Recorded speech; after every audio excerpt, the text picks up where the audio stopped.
Tout récemment, j'ai reçu l'appel d'une cliente. Elle a passé sa commande. Généralement, quand je reçois l'appel, je leur demande toujours à mes clientes, j'espère que vous allez bien. Et elle a repris le soin de répondre, de passer sa commande, de passer la commande du produit dont elle avait besoin. Et après avoir passé sa commande, elle me répond qu'en fait, ça ne va pas. Si elle achète les produits, c'est parce que elle cherche un moyen pour elle physiquement d'être appréciée, d'être acceptée. Et elle me fait comprendre que elle sort d'une relation dans laquelle elle a fait, je pense, si je me souviens bien, si j'ai bonne mémoire, elle sort d'une relation dans laquelle elle a fait, je pense, 7, 8 ans. De cette relation, elle sort avec 2 enfants. Et en fait, elle se sépare de son compagnon. Ils n'étaient pas mariés, ils ont eu 2 enfants. Et le monsieur ne passait son temps à lui dire des mauvaises paroles, il passait son temps à l'insulter et il passait son temps à la dénigrer. Et elle sort de là blessée, elle sort de cette relation blessée, elle sort de cette relation amoindrie, elle sort de cette relation vraiment brisée, quoi. Et euh, lorsqu'elle me parle de sa situation, lorsqu'elle me raconte un peu son histoire, lorsqu'elle me fait part de la situation, moi, une seule chose me vient à l'esprit. Pourquoi c'est toi la proie dans la relation? Bien évidemment, je ne lui ai pas posé comme ça. Parce que à cet instant, ce n'est pas ce dont elle a besoin. À cet instant, ce n'est pas ce dont elle veut entendre. Actuellement, lorsqu'elle t'appelle, lorsqu'elle me parle, elle a plutôt besoin des paroles qui vont la réconforter. Elle a besoin des paroles qui vont la remonter. Et c'est ce que je fais. Bien évidemment, je ne te dirai pas tout en je te dirai pas exactement ce que je lui ai dit parce que bon, ça c'était privé et tout. Mais en gros, j'ai essayé de la remonter, j'ai essayé de lui parler, de lui donner des belles paroles. Parce qu'il y a cette parole qui dit que mieux vaut une parole qui calme la colère qu'une parole qui va activer... mieux vaut une parole douce qu'une parole qui va activer la colère. Donc, à cet instant, j'ai dû lui parler, essayer de la rassurer, de la calmer, parce qu'elle me fait comprendre qu'elle était vraiment à bout et elle a pensé vraiment à quitter ce monde avec ses enfants. Et ça a été quand même très choquant pour moi. Ça a été... j'ai eu de la peine pour elle, vraiment. Et j'ai essayé, parce que il y a de cela 2 mois, je pense, et j'ai essayé jusqu'ici à la rebâtir son mindset, rebâtir ses pensées, parce que toutes ces paroles négatives que son partenaire ou son compagnon a passé son temps pendant près de 8 ans à bâtir en elle, il y a un proverbe qui dit que lorsqu'une mauvaise parole arrive, il faut 10 bonnes paroles pour enlever la seule mauvaise parole qui est arrivée. Donc, tu peux imaginer toutes les paroles qu'elle a reçues, combien de bonnes paroles elle devra recevoir pour pouvoir se rebâtir, se reconstruire et pouvoir surmonter cette épreuve difficile. Et donc, comme je disais, je me pose la question, je te pose la question à toi, si tu veux bien répondre en commentaire, avec plaisir, je te lirai et je te dirai aussi, je te souhaiterai la bienvenue sur ma page et tout. En passant, moi, c'est merveille.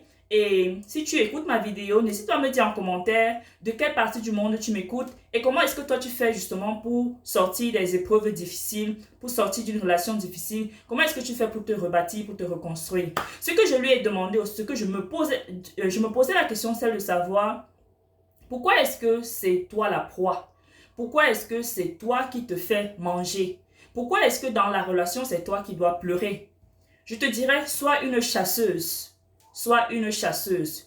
Tu vois, les lions sont réputés pour être des chasseuses. Le lion, généralement, il chasse par plaisir, il chasse lorsqu'il en a besoin, il chasse lorsque ça arrive que la lionne ne lui est pas servie à manger. Mais la lionne, elle aime chasser. La lionne, elle est réputée, elle aime chasser. C'est-à-dire que dans le couple lion-lionne, la lionne est celle qui aime chasser. Et généralement, elle ne chasse pas seule. Généralement, elles se mettent en groupe de 3, voire 8, pour pouvoir chasser. Tout en sachant en chassant, trop de chat, tout en sachant qu'en chassant entre 3 à 8, de 3 à 8, la chasse sera fructueuse. Et je vais profiter justement de ça pour parler à un entrepreneur. Lorsque tu es un entrepreneur, lorsque tu as ta boutique, lorsque tu as ta petite entreprise, ta PME que tu es en train de monter, lorsque tu as ta petite structure que tu es en train de monter, tu dois être un chasseur. Tu dois être, et beaucoup plus, je vais parler à la femme. Parce que cette fille en question, cette dame, autant pour moi, qui m'a appelée, elle ne travaillait pas. Elle ne travaillait pas et pour cause parce que bon, pour elle, elle prenait soin des enfants. Mais on va se dire une vérité, prendre soin des enfants, c'est pas un travail. C'est vrai, ça peut être pénible, ça peut demander beaucoup d'efforts physiques et temps énergétiques aussi, mais ce n'est pas suffisant. Parce que dans la situation dans laquelle elle se retrouve justement en train de devoir trouver quelque chose à faire parce que elle comptait sur son homme, sur son partenaire qui aujourd'hui l'a délaissé, l'a laissé tomber. Un entrepreneur est celui qui doit savoir chasser ses clients, les poursuivre jusqu'à atteindre son objectif. Et surtout, justement, pour pouvoir chasser ses clients, il faut savoir l'objectif qu'il faut atteindre. Qu'est-ce que tu vas atteindre cette semaine, ce mois, cette année? C'est justement ce qu'il faut savoir pour pouvoir mettre ses objectifs, écrire ses objectifs afin de les atteindre. Je parlerai justement aussi à une mère. Une mère doit savoir chasser pour ses enfants. Elle doit savoir chasser, elle doit savoir chercher le pain, chercher ce que ses enfants vont manger. La lionne, justement, quand elle chasse, c'est pour ses petits. Et lorsqu'il arrive que la chasse est faible, n'était pas aussi fructueuse, il arrive que ses petits meurent de faim. Il a fait ses petits meurent de faim et on en voit aujourd'hui parfois des mères qui délaissent leurs enfants après accouchement parce que bon, elle regarde à sa situation financière, elle ne sait pas comment faire. Ce que moi je peux te dire, c'est que avant de commencer, si possible, c'est vrai que on n'a pas souvent le contrôle des circonstances de la vie, mais ce serait mieux qu'avant de d'être enceinte, de pouvoir chercher ce que cet enfant qui vient va manger. Et s'il arrivait que c'est arrivé d'être enceinte, c'était pas prévu pour diverses raisons, justement, essaye de te battre jusqu'à ce que tu accouches. Et lorsque tu accouches, si tu as la possibilité, ne te couche pas, n'abandonne pas, ne baisse pas les bras. Parce que lorsqu'une femme baisse les bras, elle a baissé les bras, elle a fermé les portes à une nation. Elle a fermé les portes, elle a baissé les bras pour des milliers de personnes. Parce que toi, femme, tu n'es pas seulement née pour toi ou pour ton mari ou pour tes enfants. Tu es née pour être une mère de dynastie. Tu es née pour être une conquérante. Tu es née pour être une bâtisseuse. Tu es née pour être une chasseuse. Une mère célibataire, bien évidemment, tu dois aussi chasser pour tes enfants.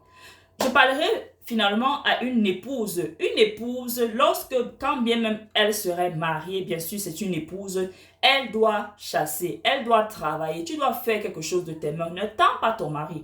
N'attends pas que c'est papa qui va tout rapporter à la maison. Ce serait bien que lorsque papa rapporte 80, que toi tu rapportes les 20%.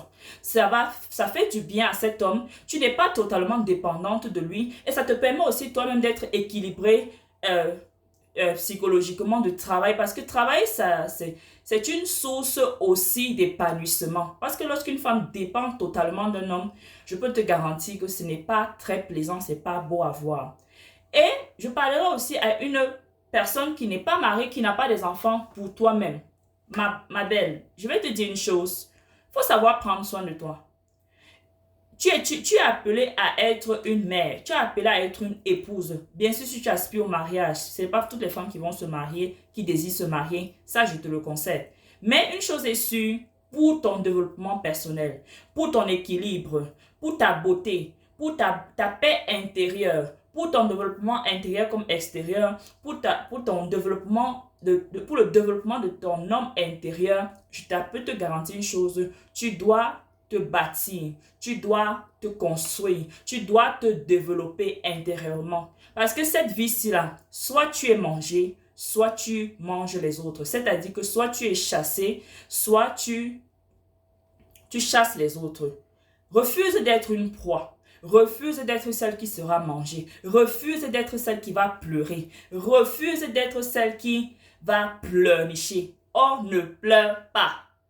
Une chose est sûre, lorsque tu pleurniches, Il y a une parole qui dit qui par ses inquiétudes peut augmenter, peut changer sa taille, peut augmenter sa durée de vie.